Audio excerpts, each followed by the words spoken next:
Hello बच्चों, आज हम पढ़ेंगे ईवीएस का पार्ट 1 चलो चले स्कूल। इस चैप्टर को पढ़ के, इस पार्ट को पढ़कर हम जानेंगे कि कई जगहों पर कितनी मुश्किलों का सामना करके बच्चे स्कूल पहुंचते हैं। अब वो तो ऐसा भी कर सकते हैं कि स्कूल ना जाए, पता है इतना मुश्किल है, पर वो स्कूल जाते हैं। क्यों जाते हैं? क्योंकि उनको पता है कि आज के समय में पढ़ाई का क्या महत्व है, कितनी इम्पोर्टेंट है आज के टाइम पे पढ़ाई। अगर पढ़ाई करेंगे, मेहनत करेंगे तो क्या होगा? अच्छी नौकरी मिलेगी। अच्छी नौकरी मिलेगी तो हम क्या कर सकते हैं? अपनी परिवार की मदद कर सकते हैं, है ना? तो इस पार्ट में क्या है, यही बताया गया है कि बच्चे कैसे कैसे, किन तरीक़ों से स्कूल पहुंचते हैं। अभी तुमने खुद देखा होगा कि तुम्हारे आसपास या तुम भी स्कूल कैसे आते होगे? साइकिल से आते होगे, या कुछ बच्चे पैदल आते हैं, कुछ बच्चों के मम्मी पापा स्कूल छोड़ने आते हैं, कुछ गाड़ियों से आते हैं, है ना? तो हम चलो पार्ट 1 पढ़ते हैं। पार्ट 1 का पहला ही पेज, इसमें जो ग्रीन कलर का बॉक्स है ना बेटा, पहले हम वो पढ़ते हैं। बांस से बना पुल। हमारे यहाँ बारिश बहुत होती है, कभी कभी तो चारों तरफ घुटनों तक पानी भी भर जाता है, फिर भी हम स्कूल जाने से नहीं रुकते। एक हाथ में किताबें उठाते हैं और दूसरे हाथ से बांस को पकड़ते हैं। हम जल्दी जल्दी बांस और रस्सी से बना पुल पार कर जाते हैं। तो देखा बच्चों, कितना मुश्किल रास्ता है इनका। बारिश होती है, घुटनों तक पानी भर जाता है, फिर भी ये बच्चे स्कूल जाते हैं। वरना तुमने देखा होगा कि हमारे स्कूल में भी कई बच्चे और बाकी स्कूल में भी कई बच्चे ऐसे होते हैं कि भाई बारिश हो रही है, हम स्कूल नहीं जाएंगे, थोड़ी सी बारिश हुई घर में बैठ जाते हैं। ऐसा नहीं करना चाहिए ना, स्कूल की पढ़ाई का नुकसान होता है, तुम्हारी खुद की पढ़ाई का नुकसान होता है। तो देखो ये बच्चे तो कितना मेहनत करते हैं कि बारिश चाहे कितनी भी तेज़ हो, घुटनों तक पानी भी भर जाता है, फिर भी वो स्कूल जाने से नहीं रुकते। हाथ में किताबें पकड़ लेते हैं और बांस का पुल पार करने लगते हैं, है ना?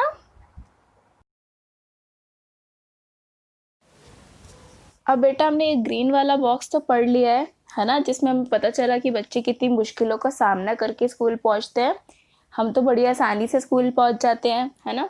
अब इसके साइड में जो एक्टिविटी दी है जिसका नाम है चलो करके देखें। वैसे तो हम अभी कर कर नहीं देख सकते, पर समझ तो सकते हैं ना। तो इसमें पहली एक्टिविटी है कि जैसे चित्र में ईंटें बनी है, हमें वैसे ही ईंटें रखनी है। ईंटें पता है ना क्या होती है? जो मकान बनाने में मदद करती है, लाल रंग की। तो इसको हमें क्या करना है, ऐसे जैसे चित्र में रखा है वैसे ही सीधे सीधे रखते जाना है और ईंटों पर चलकर देखना है कि क्या हम उस पर आसानी से चल सकते हैं। सोचकर तो लग रहा होगा हाँ यार हम तो आसानी से चल सकते हैं, पर नहीं। जब हम रास्तों पे चलते हैं ना, तो रास्तों पर हमें सोच समझ के नहीं चलना होता, हम तो कदम रखते चलते हैं। पर जब ईंट पे या पुल पर चलते हैं तो हमें इस चीज़ का ध्यान रखना होता है कि हमें अगला पैर ईंट पर ही रखना है, तो हमें सावधानी से चलना होता है। वैसे ही जब हम पुल पर चलते हैं तो हमें इस चीज़ का ध्यान रखना होता है कि हम पुल पर सावधानी से, ख्याल रखते हुए ही कदम रखें, है ना? अब नेक्स्ट एक्टिविटी है कि अपनी टीचर की मदद से 4-5 बांसों को बांधकर एक छोटा सा पुल बनाना है और चलकर देखना है कहीं तुम गिरे तो नहीं। अब पुल तो हम बना नहीं सकते और लॉकडाउन भी चल रहा है, तो ये चीज़ तो पॉसिबल ही नहीं है, पर हम इसे समझने की कोशिश करते हैं क्योंकि अभी हमने एक स्टोरी पढ़ी है ना, बांस से बना पुल। तो अब अगर सोचो कि हमने एक पुल बनाया है, ठीक है, बांस का छोटा सा, उस पर चलने की हम कोशिश कर रहे हैं, तो चल पाओगे आसानी से? नहीं ना। देखो बच्चे कितनी मुश्किल से चल रहे हैं, चित्र में दिख रहा है ना। तो हम क्या आसानी से चल लेंगे? नहीं। बांस के पुल या किसी भी पुल पर चलना बहुत ही मुश्किल होता है, हमें बहुत सावधानी से चलना पड़ता है। तभी तो इन बच्चों को देखो कितनी प्रैक्टिस होगी, वो कब से ऐसे करते आ रहे होंगे, है ना? अब अगला प्रश्न है, जूते या चप्पल पहनकर पुल पर चलना ज़्यादा आसान होगा या नंगे पैर? क्यों? आपको क्या लगता है? आप सोचो और मुझे बताना, ठीक है? जो मुझे लगता है वो मैं बता देती हूँ, आपको जो लगता है आप वो सोचना, ठीक है? मेरे ख्याल से जूते चप्पल पहनकर पुल पर चलते वक्त इतना सावधानी से हम नहीं चल सकते जितने नंगे पैर पर चलते हैं। जब हम नंगे पैर चलते हैं तो हम ज़्यादा अच्छी पकड़ बना सकते हैं किसी पर चलते वक्त, पर हम जब जूते और या चप्पल पहनते हैं तो हमारी इतनी अच्छी पकड़ नहीं बनती किसी पे भी चलते वक्त। तो ज़्यादा क्या पहन के आसानी होगी, जूते चप्पल या नंगे पैर? नंगे पैर चलना, ठीक है, समझे?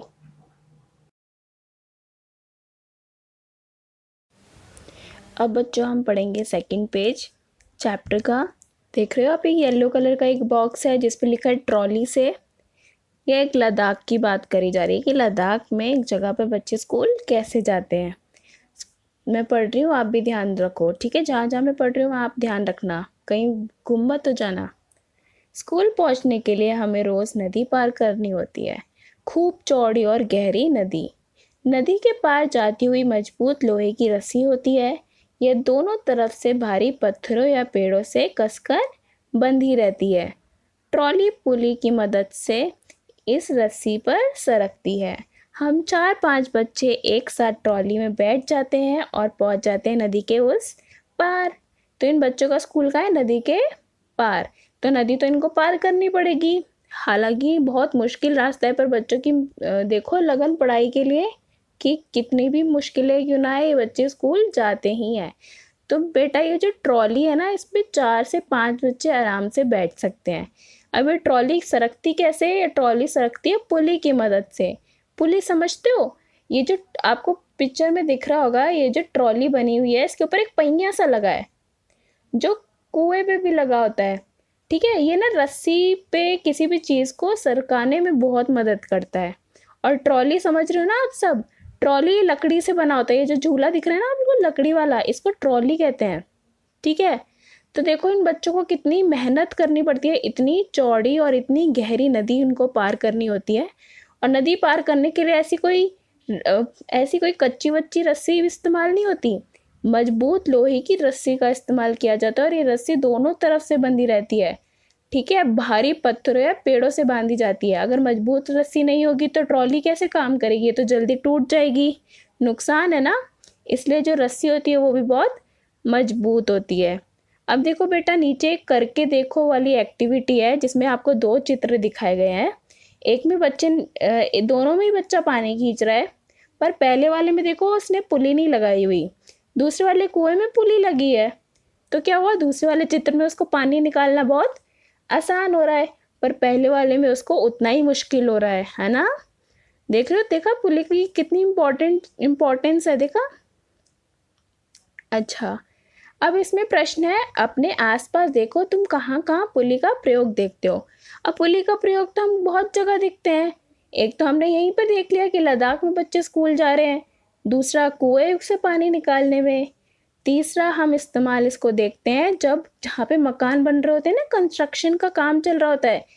कंस्ट्रक्शन का जहाँ पे काम चलता है वहाँ पे क्या होता है, भारी भारी सामान, ईंट, सीमेंट ऊपर नीचे पहुँचाना होता है। अब हर कोई अपने ऊपर ये सब सामान रख के जाए और सामान देकर आए, कितनी मेहनत है।